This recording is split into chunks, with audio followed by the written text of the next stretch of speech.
घरात आल्यानंतर पडलेलं आमच्या लग्नाचं गोड स्वप्न पूर्ण होणार. हे खोटं मंगळसूत्र खरं होणार. कपाळावरच्या कुंकवात जीव येणार आणि ते अजून ठसठशीत होणार.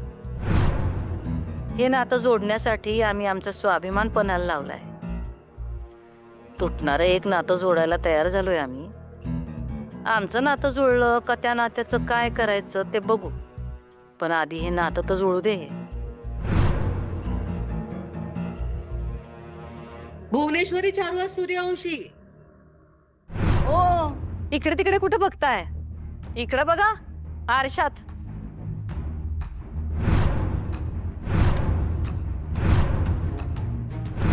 कोण आहेस तू? म्या भुवनेश्वरी. आम्ही भुवनेश्वरी आहोत. तू कशी भुवनेश्वरी असशील? तू भुवनेश्वरी चारुहास सूर्यवंशी आहेस. मी फकस्त भुवनेश्वरी. हो बाई, काय बोलताय तुम्ही? बरोबरच बोलतेय मी. स्वतःच्या मनाला अवजव करणारी, प्रेमाला युद्धासारखी जिंकणारी तूच आहेस ना व? भुवनेश्वरी चारुहास सूर्यवंशी. मी काय बाबा, स्वतःच्या हातावर पोट असणारी, दुसऱ्यांच्या मनाचा विचार करणारी, प्रेमानं सगळ्यांना आपलंसं करणारी, आपल्याबरोबर आपल्या आईचं आणि बहिणीचं पण भलं व्हावं याचा विचार करणारी भुवनेश्वरी. काय म्हणायचं काय तुम्हाला? नातं जोडायला निघालेस ना व? एक नातं तोडून आमचं स्वप्न पूर्ण करण्यासाठी आम्ही काय बी करू, त्याचं तुम्हाला काय? मलाच दुखणार नाही का? कळत कसं नाही ग तुला? एखादा चुकीचा घाव आधी मनालाच लागतोय.